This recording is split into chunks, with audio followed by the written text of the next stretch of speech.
6:25 মতি 6:25 আমি পড়ছি। হালেলুয়া।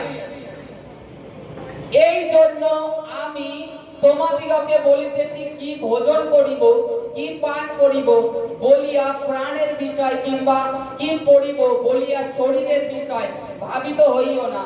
ভক্কা হইতে প্রাণ, বস্ত্র হইতে শরীর কি বড় বিষয় নয়?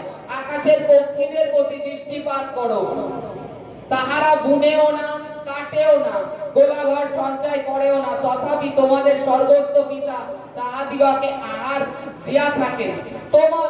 তোমরা কি তাহাদের হইতে অধিক শ্রেষ্ঠ নও? আর তোমাদের মধ্যে কেহ ভাবিত হইয়া আপন বয়স এক হস্ত মাত্র বৃদ্ধি করিতে পারে? আর বস্ত্রের নিমিত্ত কেন ভাবিত হও? ক্ষেত্রের কাননের পুষ্পকের বিষয় বিবেচনা করো, সেগুলি কেমন বাড়ে, সে সকল শ্রম করে না, সুতাও কাটে না। তথাপি আমি তোমাদিগকে বলিতেছি, সলোমন আপন সমস্ত প্রতাপে ইহার একটি ন্যায় সুসজ্জিত ছিল না। হালেলুয়া। এখানে ঈশ্বর বলছে, প্রভু যিশু তার বাক্যে যে সুসমাচার দিচ্ছিলেন, সেখানে তিনি বলছে তোমরা কেন ভাবিত হও। প্রথম পদ বলছে কি ভোজন করিব, কি খাবো, কি করব, এই বলে যে ভাবো। তোমরা কেন ভাবো, এটাই প্রভু জিজ্ঞেস করছে। বলছে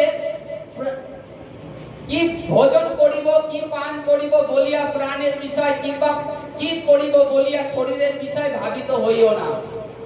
ভক্কা হইতে প্রাণ। হালেলুয়া।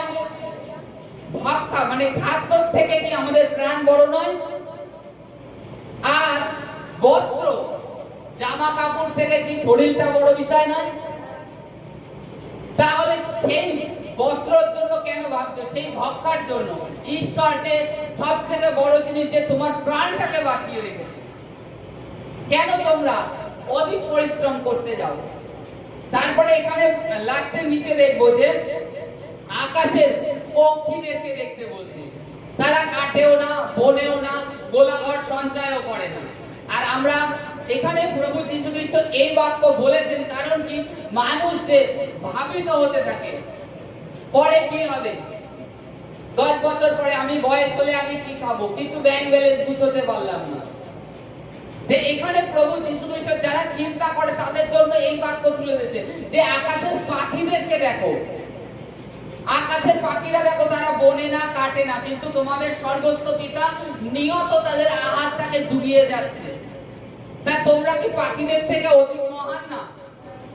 কারণ পাখি তার বাক্য দ্বারা বানিয়েছে, মানুষ আমরা আমাদেরকে ঈশ্বর তার হাতে মাটি দিয়ে বানিয়েছে। প্লাস ঈশ্বর পশু পাখি এভরিথিং কে বলেছে হয়ে গেছে, সেগুলো হয়ে গেছে, কিন্তু মানুষকে মাটি দিয়ে বানিয়ে ঈশ্বর তার শ্বাস বায়ু নাসিকাতে প্রবেশ করিয়ে দিয়েছে, তারপরে সে জীবিত প্রাণী হয়েছে। কিন্তু এই কারণে প্রভু যীশু খ্রিস্ট এই বাক্য বলছে তোমরা পাখিদের থেকে অধিক শ্রেষ্ঠ নও।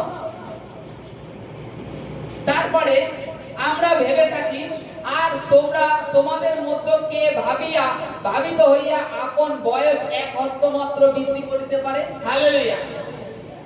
তোমাদের মধ্যে কে ভেবে নিজের বয়সটাকে এক বছর বেশি বাড়াতে পারে কেউ? ঈশ্বর একটা আপনার জন্য আমার জন্য একটা নির্ধারিত সময় রেখে দিয়েছে। তা আপনি ঈশ্বরের প্রাণ মানে ঈশ্বরের ভবন নিয়ে এসেছেন, তারপরেও চিন্তা করছেন যে আমার এই রোগ করছেন, আমি কি বাঁচবো না মরে যাবো। আপনার মধ্যে যে ভয়, এই কারণে প্রভু যীশু বলছে তোমাদের মধ্যে ভেবে কেউ এক হাত মাত্র বয়সটাকে বৃদ্ধি করতে পেরেছে না, পারেনি। তা অতএব তোমাদের সমস্ত চিন্তার ভার ঈশ্বর সদাপ্রভুর উপরে ছেড়ে দাও। যে ঈশ্বর তুমি যদি বাঁচিয়ে রাখো আমি বাঁচবো, আর আমি জানি এই রূপ অঙ্গীকারের সঙ্গে ঈশ্বরের ধন্যবাদ দিই। ঈশ্বর তোমার ধন্যবাদ করি। আজকে পীড়িত থাকলে বলুন, ঈশ্বর আমি সুস্থ হয়ে গেছি। নিয়ত কন্টিনিউ করতে থাকেন, দেখবেন ঈশ্বর আপনার বাক্যের জন্য, আপনি যে ঈশ্বরকে ধন্যবাদ দিয়ে প্রার্থনা করেছেন, ঈশ্বর আপনাকে একদিন উঠাবে। আর এখানে যে যারা ভাবিত হয়, এই কারণের জন্য প্রভু এই বাক্য বলেছে, তোমরা ভেবে কিছু করতে পারো না, ভেবে খালি নিজেদের জীবনে আরো সমস্যা বাড়াতে পারো, কিন্তু তোমরা তোমাদের চিন্তা ভাবনাটা ঈশ্বরের উপরে ছেড়ে দাও, ঈশ্বরের উপরে ছেড়ে দাও। তখনই তুমি দেখবে তোমার জীবনে মানে এক একটার পর এক একটা হয়ে যাচ্ছে অলরেডি।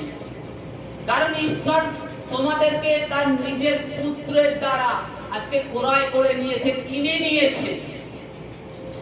তা তোমাদের জন্য যদি তার পুত্রকে বলিদান দিয়ে দিতে পারে, তার মানে তোমাদের কতটা ভালোবেসেছে। পিতা অলরেডি তোমাদেরকে, আমাদের প্রত্যেককে ভালোবাসে, প্রত্যেককে ভালোবাসে।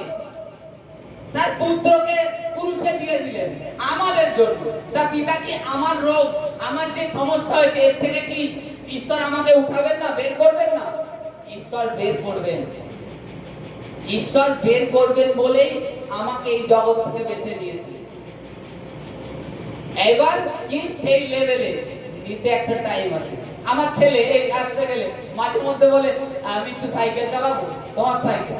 আমি চুপচাপ বস, আমি ওরে বকা দিই, কারণ ও এখন পারে না, ওর হাতে সাইকেল দেওয়া যাবে না, ওর হাতে সাইকেল দেওয়া যাবে না। কিংবা বাড়িতে আমার সাইকেল নিয়ে বেরোলে আমি বকা দিই, কারণ কি ও সেই পর্যায়ে এখনো পৌঁছাতে পারেনি। যখন পৌঁছাবে অলরেডি সে নিয়ে চালাবে, আর আমি তখন বলবো যা নিয়ে চলে যাও সাইকেল নিয়ে। তদ্রূপ ঈশ্বরের কাছ থেকে কোনো কিছু আমরা পেয়ে যাচ্ছি, পাচ্ছি না, ঈশ্বরও সেই অবধি, সেই মানে একটু পাকাপুক্ত হোক দেব, এই অপেক্ষা করে থাকে।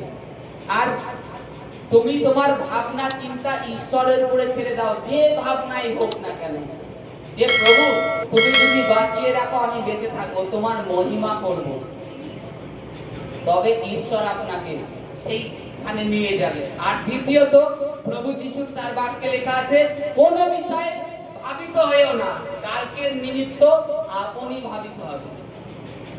কালকের ভাবনা অলরেডি ভাবিতে হবে। কারণ পাখিদের জন্য যদি ঈশ্বর চিন্তা করতে পারেন, তোমরা তো মানুষ, তোমাদের জন্য কি চিন্তা করবেন না? ঈশ্বর সদা সর্বদা আমাদের জন্য চিন্তা করেন, আমরাই ভুলে যাই। Hallelujah, hallelujah, hallelujah. যাদের ধন্যবাদ।